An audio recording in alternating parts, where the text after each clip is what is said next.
مسائل میں صحابہ کرام کے درمیان اختلاف تھا. ہم لوگ کیا کرتے ہیں, میں سینے پہ ہاتھ باندھتا ہوں الحمدللہ, آپ بھی باندھتے ہیں. ادھر والا آ گیا تو ہم کہیں گے ان الذین فرقوا دینہم کانوا شیعا لست منہم فی شیء. یہ ظلم ہے. ہم سب رکوع میں کہاں ہاتھ رکھتے ہیں؟ یہاں. سیدنا عبداللہ ابن مسعود کہاں رکھتے تھے؟ کرو فٹ ان الذین فرقوا دینہم.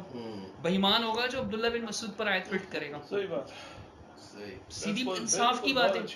ہم کر رہے ہیں الحمدللہ, بہت احادیث ہیں. ہماری نظر میں کوئی ایسی حدیث نہیں ہے کہ نہیں کرنا چاہیے. کوئی ثابت نہیں ہے. اجتماعیت ہو گئی نا, انفراد اختلاف تو تھا صحابہ میں, لیکن کوئی ایک گروہ نہیں بن گیا تھا کہ بھائی ایک گروہ نہیں بن گیا تھا صحابہ. جہاں گروہ بن گیا تھا وہاں کہتے ہیں عقیدہ غلط نہیں تھا. جیسے عبداللہ بن زبیر, معاویہ رضی اللہ تعالیٰ عنہ کا گروہ الگ تھا نا, وہاں کہتے ہیں ان کے عقائد کیا تھے بھائی. ہم کہتے ہیں اچھا جن کے عقائد صحیح ہوں وہ گروہ بنا لیں, تم ان کو مسلم مان لو گے؟ آپ تو تب بھی نہیں مانو گے. تو آپ لوگوں نے جو بنیاد, مطلب مسعود احمد صاحب نے, میرا زندگی کا جو پہلا سوال جہاں سے میرا ٹرننگ پوائنٹ ہوا تھا نا, مسعود صاحب کے پاس عصر کے بعد بیٹھا کرتے تھے ہم سب طالب علم, بڑے شوق سے بیٹھتے تھے. بہت سی چیزیں ہم نے سیکھی ہیں, بہت سی چیزیں اچھی ہمیں سیکھنے کو ملی جو نہ سیکھتے تو شاید آئندہ زندگی میں پرابلمس بھی ہو سکتی تھی. جو ہم نے سمجھا, اللہ تعالیٰ تو بہتر انتظامات کرنے والا ہے. 1 سال میں رہا ہوں لیکن میں سمجھتا ہوں کہ یار یہ 1 سال مجھے اس پر پچھتاوا نہیں ہے. مجھے بہت کچھ سمجھ میں آئی اور میں بہت سے لوگوں کو سمجھانے کا سبب بن گیا. اگرچہ میں آ کر میں بہت ایکٹیو تھا, آپ لوگوں کو شاید یاد ہوگا, ساجد ربانی بھائی کو یاد ہوگا. میں کہتا تھا کوئی عالم ہے میں بیٹھتا ہوں بات کرتا ہوں, کرو بات. جماعت میں شاید ہی کوئی ایسا بندہ ہوگا جو بولے ہاں کوئی بھی آ جائے میں بیٹھتا ہوں بات کرو. تو جو بات کرنے والے تھے الحمدللہ وہ سب ایک طرف ہو گئے الحمدللہ. ہاں, تو اب میں بتا رہا تھا کہ یہ پہلا سوال تھا میرا سید مسعود احمد صاحب کے پاس. عصر کے بعد اکثر لوگ آتے تھے کیونکہ وہ مسعود صاحب عام ملاقات عصر کے بعد کیا. لوگ پوچھتے تھے کہ امیر صاحب فرقہ کیسے بنتا ہے, دا موسٹ وانٹڈ کوسچن. سب سے اہم سوال تو یہی ہوتا تھا نا, فرقہ جماعت فرقہ جماعت. تو مسعود احمد صاحب نا انگلیوں پر گنواتے تھے, میاں فرقہ بنتا ہے 3 چیزوں سے. اپنی انگلیوں پہ ایسے نا, مجھے ابھی بھی وہ سارا منظر سامنے آ جاتا ہے. فرقہ بنتا ہے سب سے پہلے تو وہی نام رکھنے سے بنتا ہے. نام رکھنے سے, اپنا امام الگ کرنے سے, اپنی کتابیں الگ کرنے سے. اب سنتے سنتے ایک دن ذہن میں آیا کہ امام تو اہل حدیثوں نے بنایا نہیں استاد, کیونکہ بریلویوں سے اہل حدیث ہوئے, محنت تو ساری اہل حدیثوں نے کی تھی ہم پر. پھر ادھر آ گئے, ادھر کے لوگ ملے, تلزم و جماعت المسلمین, ظاہری سمجھ جو آئی. الحمدللہ حدیث کا انکار نہیں کیا, جیسے مطلب سمجھا ویسے سب عمل کیا. تیسری چیز الگ کتابیں. تو کتابیں تو الگ, اگر ایسے بولیں گے کہ بھائی انہوں نے نماز لبی لکھی تو صلاۃ المسلمین آپ نے بھی لکھی ہوئی ہے. اگر انہوں نے زکوٰۃ کے مسائل نامی کتاب لکھی ہوئی ہے اہل حدیثوں نے تو زکوٰۃ المسلمین آپ نے بھی لکھی ہے. حج کی اس طرح تو کتابیں, منہاج المسلمین آپ نے بھی لکھی ہوئی ہے. ایسے مسائل کی کتابیں انہوں نے بھی لکھی ہوئی ہیں اہل حدیثوں نے. مسئلہ لے دے کر رہ جاتا ہے نام کا. مطلب نام اگر نہ ہو تو اہل حدیث سمجھو فرقہ نہیں ہے. پھر مطلب تو آسان سا ہے. میں نے ایک دن پوچھ لیا, میں نے کہا امیر صاحب ایک بات بتائیے, یہ جو آپ فرماتے ہیں کہ 3 چیزوں سے فرقہ بنتا ہے, یہ آپ ایسا سمجھیں نام سے, امام سے اور کتاب سے, ہاں علیحدہ کرنے سے, نام الگ کرنے سے, کتاب الگ کرنے سے اور امام الگ کرنے سے. تو میں نے کہا امیر صاحب یہ جو آپ سمجھے ہیں یہ کسی آیت یا حدیث میں ہے یا آپ کا فام ہے؟ تو کہنے لگے کہ کیا مطلب. میں نے کہا امیر صاحب اگر نام سے فرقہ بنتا ہے مثال کے طور پر تو 72 سے تو بہت ہو جائیں گے فرقے زیادہ. 72 فرقے سے تو بہت زیادہ, یہ بیٹھے کرتے تھے اکثر. تو کہنے لگے کہ کیا مطلب. میں نے کہا امیر صاحب بریلیوں کی اتنی تنظیمیں ہیں, پھر آپ خود کہتے ہیں حدیث فرقے ہیں, فرقہ نہیں ہے, فرقے ہیں 40 فرقے ہیں. بڑا وہ اسے زور دے کے کہتے تھے نا. تو 40 یہ ہو گئے, تو سارے دیوبندی بریلیوں کو ملا کے 40 اگر کر دیں گے تو 120 ہو جائیں گے. تو کہنے لگے ہاں. تو میں نے کہا پھر وہ امیر صاحب وہ تو پھر 72 تو فرقے تو ٹوٹل 73 بنیں گے, ایک جنتی 72 جہنمی. تو پھر کیا حدیث غلط ہے؟ حدیث تو غلط نہیں ہو سکتی, تو آپ کا یہ فارمولہ غلط ہے. تو کہنے لگے اب یہاں بریلیوں کو سب کو ایک سمجھ لینا. میں نے کہا ٹھیک ہے میں سمجھ لیتا ہوں. پھر آپ کا فارمولہ پھر فلاپ ہو گیا, نام رکھنے سے فرقہ بنتا ہے. پوچھے بچہ تھا, حالانکہ میں داڑھی بھی نہیں نکلی ہوئی تھی, آپ لوگوں کو شاید یاد ہوگا, کچے ہاں بالکل کچے بال مجھوں کے, 8ویں کلاس کا اسٹوڈنٹ تھا. ادھر دین پڑھتے بیٹھ گئے, شروع سے ہوشیار تھے, اللہ کا کرم تھا بڑا. میں نے جب یہ پوچھا نا کہ یا پھر تو نام رکھنے سے فرقہ نہیں بنتا ہے نا, اگر آپ کہیں گے کہ سب بریلیوں کو ایک شمار کرو, سب دیوبندیوں کو ایک شمار, سب اہل حدیثوں کو, تو پھر اس کا مطلب نام رکھنے سے فرقہ نہیں بنتا. تو پھر کہنے لگے میں اس کا آپ کو جواب دوں گا. میں نے کہا ٹھیک ہے. پھر 2-4 بار میں نے پوچھا, تو ایک دن غالباً اویس تھا ارشاد صاحب کا بیٹا, وہ بھی پڑھتا تھا نا ہمارے ساتھ. اویس نے کہہ دیا کہ صدیق بھائی آپ بار بار, یا کسی اور طالب علم نے, ایگزیکٹلی مجھے یاد نہیں ہے, آپ بار بار یہ سوال کیوں پوچھتے ہیں امیر صاحب؟ کیونکہ میں کئی بار پوچھ چکا تھا, مجھے جواب ہی نہیں مل رہا, اور میرے ذہن میں کھٹک گئی تھی یار حدیث میں 72 ہے تو پھر حدیث تو غلط نہیں ہو سکتی بھائی, امیر صاحب کی بات ہی غلط ہے. ہم تو شروع سے ہی ذہن میں آ گئی حدیث سے غلط تو بات ختم ہو گئی. تو پھر ایک بار شاید طالب علم نے پوچھا, تو ہم ساتھ ہی بیٹھے ہوئے تھے عصر کے بعد ہی, شاہد بھائی نے کہا صدیق بھائی اگر آپ کی اجازت تو اس سوال کا جواب میں دوں. میں نے کہا ہاں دے دیں, ہم اچھے دوست بھی تھے, ایک ہی کمرے میں رہتے بھی تھے ساتھ, ابھی بھی الحمدللہ جماعت سے نکلنے کے بعد بھی اچھے دوست ہی رہے, کبھی ہمارے درمیان کوئی تلخ کلامی نہیں ہوئی الحمدللہ, جب بھی ملے بھائیوں کی طرح ملے. میں نے ان سے کہا کہ آپ بتا دیں کوئی مسئلہ نہیں ہے, اگر آپ کا جواب مجھے صحیح نہیں لگا تو میں بول دوں گا نہیں شاید بھائی ایسا نہیں ہے, آپ غلط سمجھیں, اگر صحیح ہوگا تو میں کہوں گا ٹھیک ہے. انہوں نے کہا بھائی اگر یہ ثابت ہو جائے نا کہ نام رکھنے سے فرقہ نہیں بنتا, تو یہ ثابت ہو جائے گا کہ اہل حدیث فرقہ نہیں ہے, اور صدیق بھائی ہے اہل حدیثوں سے, پھر صدیق بھائی اہل حدیثوں کو تو فرقہ کم از کم نہیں سمجھیں گے.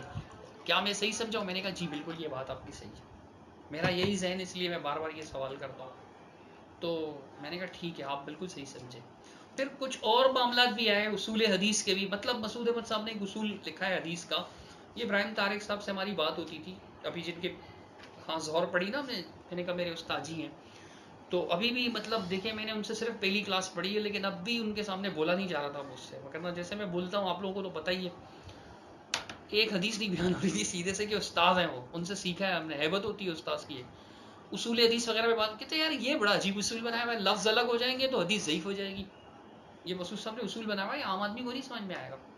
اس اصول پر بخاری مسلم نہیں, حدیث تلزم و جماعت المسلمین بھی ضعیف ہے. ہاں الفاظ الگ ہیں. ابھی آپ دونوں کو ٹیلی کریں, صحیح بخاری سے مسلم, حدیث تلزم و جماعت المسلمین نکالیں, 4-5 فرق تو ایسے ہاتھوں ہاتھوں میں گنوا بھی چکا ہوں. تو مسعود احمد صاحب کہتے ہیں کہ بھئی حدیث ایک ہی ہے, الفاظ بھی ایک ہونے چاہیے, اگر الفاظ مختلف ہوئے تو حدیث مضطرب المتن ہو کر ضعیف ہو جائے گی. مضطرب المتن تو واقعی ضعیف ہوتی ہے, لیکن الفاظ الگ ہونے سے نہیں ہوتی, الفاظ میں تضاد ہونے سے ہوتی ہے. الگ بحث ہے, لیکن آپ کا اصول تو اتنا ہی ہے نا, اور جماعت المسلمین کو کیسے سمجھیں گے ان کے اصولوں پر؟ تو امیر صاحب کے اصول پر تو صحیح بخاری سے مسلم کی یہی تلزم و جماعت المسلمین ہی ضعیف ہو گئی, باقی کو چھوڑیں.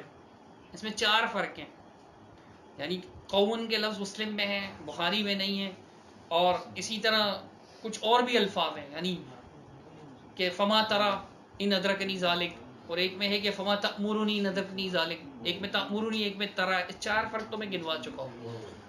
مسلم میں ائمۃ کے لفظ بھی ہیں, قومن کے لفظ بھی ہیں, بخاری میں قومن کے لفظ نہیں ہیں, الفاظ مختلف ہیں 4. تو یہ تو ضعیف ہو گئی. حدیث تو ایک ہی, حذیفہ بن یمان کی, بخاری مسلم کی ضعیف ہو گئی. چھوڑو سارا قصہ, جماعت المسلمین لپیٹ کے رکھ دی, حدیث ہی ضعیف ہے, تو کیوں لوگوں کو پریشان کر رہے ہیں؟ اب یہ کیا کہیں کہ بخاری مسلم پہ جرا نہیں ہو سکتی, یہ آپ کا فہم ہے, یا ولا تتبعوا من دونی اولیاء میں فٹ کروں, میں فٹ کروں گا تو بولیں گے بے محل ہے. یہ کس نے کہا ہے کہ بخاری مسلم پہ جرا نہیں ہو سکتی؟ آپ کہیں گے امت کا اجماع ہے, تو ولا تتبعوا من دونی اولیاء یہاں کیوں نہیں پڑھتے؟ ہم اجماع پیش کرتے ہیں کہ امت کا اجماع ہے, تو آپ ہمیں کیا کہتے ہیں؟ ولا تتبعوا من دونی اولیاء. ہم تو اجماع کو مانتے ہیں, ہم تو کہتے ہیں کہ اس اجماع امت کے خلاف ولا تتبعوا من دونی اولیاء فٹ کرنا جہالت ہے. اس پر یہ فٹ کرنا چاہیے کہ وَيَتَّبِعْ غَيْرَ سَبِيلِ الْمُؤْمِنِينَ نُوَلِّهِ مَا تَوَلَّىٰ, جو مومنین کا راستہ چھوڑ کر کوئی اور راستہ اپنائے گا ہم اسے جہنم میں ڈال دیں گے, جہاں پھرتا ہے پھرے آخر میں جہنم میں جائیں گے وہ. یہ آیت فٹ کرو اس پر, ولا تتبعوا من دونی اولیاء پر فٹ نہ کرو. لیکن اب یہاں پہ پھر بخاری مسلم کی حدیث پہ جرا کرو نا, اجماع امت اگر کچھ نہیں ہے تو اولیاء کی پیروی نہ کرو. امت کے لوگوں نے کہا نا کہ بخاری مسلم پہ جرا نہیں ہو سکتی. کس نے کہا ہے؟ تلاشیہ کو اٹھا کے دیکھ لیں. امام نسائی نے کہا ہے, ابن حجر نے کہا ہے, علی بن مدینی نے کہا ہے, یا فلاں نے کہا ہے, فلاں نے کہا ہے. یہ کون تھے؟ یہ اللہ اور اس کے رسول ہیں. ولا تتبعوا من دونی اولیاء, امام نسائی کی بات قرآن ہے, حدیث ہے. جب ابن عباس کی بات کی حیثیت نہیں ہے, نعوذ باللہ ثم نعوذ باللہ, حذیفہ بن الیمان کے بات کی حیثیت نہیں ہے, تو پھر امام نسائی کے شمار میں آتے ہیں. جہاں رسول صلی اللہ علیہ وسلم کے ساتھی کی سابقون الاولون کی حیثیت نہ ہو, جہاں علی کا قول حجت نہ ہو, بکر کا, عمر کا قول حجت نہ ہو, تو پھر یہ ابن حجر کون ہے؟ امام بخاری کون ہے ان کے مقابلے میں؟ کیا حیثیت ہے؟ امام بخاری رحمۃ اللہ علیہ کو اللہ نے جو مقام عطا فرمایا ہم اس کی گرد کو بھی نہیں پہنچ سکتے, لیکن صحابہ کے سامنے کیا حیثیت ہے ان کی اگر دیکھیں تو؟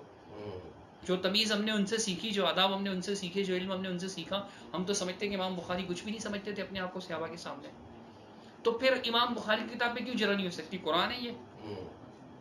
الفاظ تو قرآن میں بھی الگ ہیں بھائی. ایک ہی واقعہ آپ آدم علیہ السلام کی پیدا کرنے کا دیکھ لیں, قرآن میں سورہ اعراف میں الگ طریقے سے بیان ہوا ہے, سورہ بقرہ میں الگ طریقے سے بیان ہوا ہے. جماعت میں کون ایسا جس نے اتنی باریک بینی سے ترجمے پڑھے ہوں؟ ہم نے تو مثالیں ذہن اس بات کی گواہی دے شاید اگر اللہ اسے سچ بولنے کی توفیق دے تو.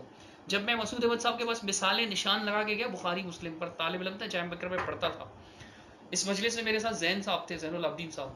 مسعود احمد صاحب کو اتنا غصہ آیا تھا یقین کیجیے انہوں نے بخاری پٹخ دی تھی ایسے کر کے نا، دھکا دیا، چپ ہو جائیے. میں نے جیسے نہیں سر کھانے والی بات ہو گئی تھی ان کے لیے. میں نے کہا دیکھیں امیر صاحب ایک ہی حدیث ہے انما الاعمال بالنیات، بخاری میں یہ لفظ ہے مسلم میں نہیں ہے، الفاظ الگ ہے. دوسری حدیث دیکھیں کتاب الایمان سے ہی شروع ہو جائے، ایک ہی حدیث سے الفاظ الگ، ایک ہی حدیث سے بخاری مسلم ضعیف. تو پھر امیر صاحب نے کہا اس پر تو اجماع ہے. میں نے کہا اجماع کس کا ہے؟ لوگوں کا ہے. اجماع تو کوئی چیز نہیں ہے، اجماع امت کو تو نہیں مانتے نا ہم. آپ کہتے ہیں اجماع امت تو قیامت کو ہوگا، وہ بھی تو لکھا ہوا ہے شریعت بل والے پمفلٹ پہ. تو پھر مسعود احمد صاحب آخر اتنا پریشان ہو گئے کہ غصے میں آ کر انہوں نے ایسے بخاری کو دھکا دے دیا. حالانکہ وہ بہت احترام کرنے والے تھے کتابوں کا، بخاری تو بڑی چیز ہے، وہ عام سی دینی کتاب کا بہت احترام کرتے تھے. لیکن غصے میں کیا. کوئی موسیٰ علیہ السلام کو غصہ آیا تو انہوں نے تورات پھینک دی تھی، جان بوجھ کر نہیں کیا.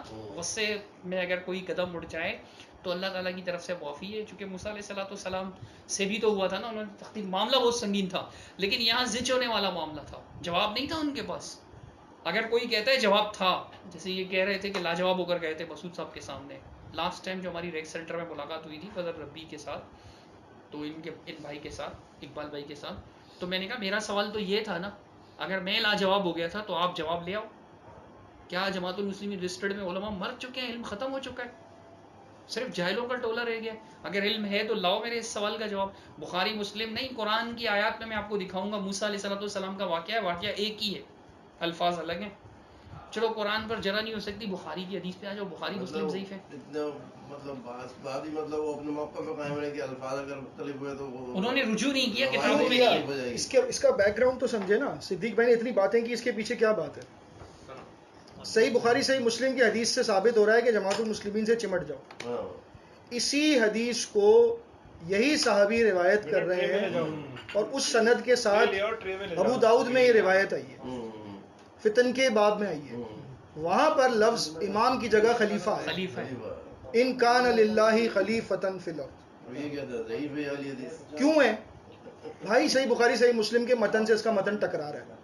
یہ بات پیش اسی اصول کو تو صدیق بھائی یہاں اٹھا رہے ہیں کہ اگر متن ٹکرانے سے ضعیف ہو تو ایک حدیث صحیح بخاری میں ہے، اسی کا متن صحیح مسلم میں کچھ اور ہے، اب ان میں سے کوئی ایک ضعیف کر دو. یہ سمجھانا چاہ رہے ہیں کہ اصول وضع کیے ہوئے ہیں اپنے سپورٹ میں کہ یار یہ اگر حدیث صحیح مان لی تو ہم تو یہ کہہ رہے ہیں. ایک دفعہ انہوں نے مرکز میں سوال و جواب میں فرمایا امیر صاحب لوگ کہتے ہیں کہ اس سے مراد خلیفہ ہے. تو امیر صاحب نے کہا کہ خلیفہ والی حدیث تو ضعیف ہے، جو قریب ترین دلیل ہے صحیح مسلم میں ہے کہ اگر وہ تمہاری پیٹھ پر کوڑے مارے تمہارا مال چھین لے تو ان سے کہیں آ جائیں جماعت میں، پھر ہم ان کو بتاتے ہیں. یعنی ان کا کہنے کا مقصد یہ تھا، یعنی کہ مقصد یہ تھا کہ اچھا میں لگاؤں گا کوڑے پھر پتہ چل جائے. مقصد یہی تھا ان کا. یہ جواب نہیں ہے. لوگ ہنس پڑتے تھے کتنا لاجواب دیا. بھائی کوڑے ایسے ہی ایرے گیرے نتھو کھیرے کو مارنا ہے، یہ جو کوڑوں والا اپنی بیوی کو کوئی مارے، کوئی اپنی بیوی کو مارے وہ کہے میں خلیفہ بن گیا، کوئی بات ہے یار؟ کوڑے مارنے میں امیر شریعت کا پابند ہوگا یا نہیں ہوگا؟ 80 کوڑے کس کو مارنے؟ تہمت لگانے والے کو. 100 کوڑے کس کو مارنے؟ کمارے زانی کو. 100 کوڑے اسی کو مارنے نا، تو اس کو مار کر دکھاؤ پھر میں بولوں گا چور کرنے والوں کو. ایک بار وہ مسعود احمد صاحب کے دور میں، نام مجھے اس بندے کا ابھی تک یاد ہے، میں جان بوجھ کے نہیں لے رہا، اورنگی ٹول فلاں صاحب نے اورنگی ٹاؤن کے مسجد کے چندے کے ڈبے سے اتنے پیسے چرا لیے، لہٰذا ان پر 200 روپے کا جرمانہ. میں نے وہ نوٹس بورڈ نکالا عصر کے بعد، میں نے کہا امیر صاحب یہ رئیس عدلیہ کا فیصلہ ہے. رئیس عدلیہ ہمارے استاد گرامی فضیلت الشیخ اشتیاق صاحب. میں نے کہا حضرت یہ دیکھیے گا یہود کی عادت، سزا بدل دی. زانی کو کوڑے نہیں مار پا رہے، رجم نہیں کر پا رہے، منہ کالا کر رہے. میں نے کہا یہ امیر صاحب سزا بدل دی، 200 روپے جرمانہ. تو امیر صاحب نے کہا بڑا غلط فیصلہ ہے. مطلب ان کو رئیس عدلیہ نہیں ملا تھا کوئی، مسعود احمد صاحب کو افراد نہیں ملے.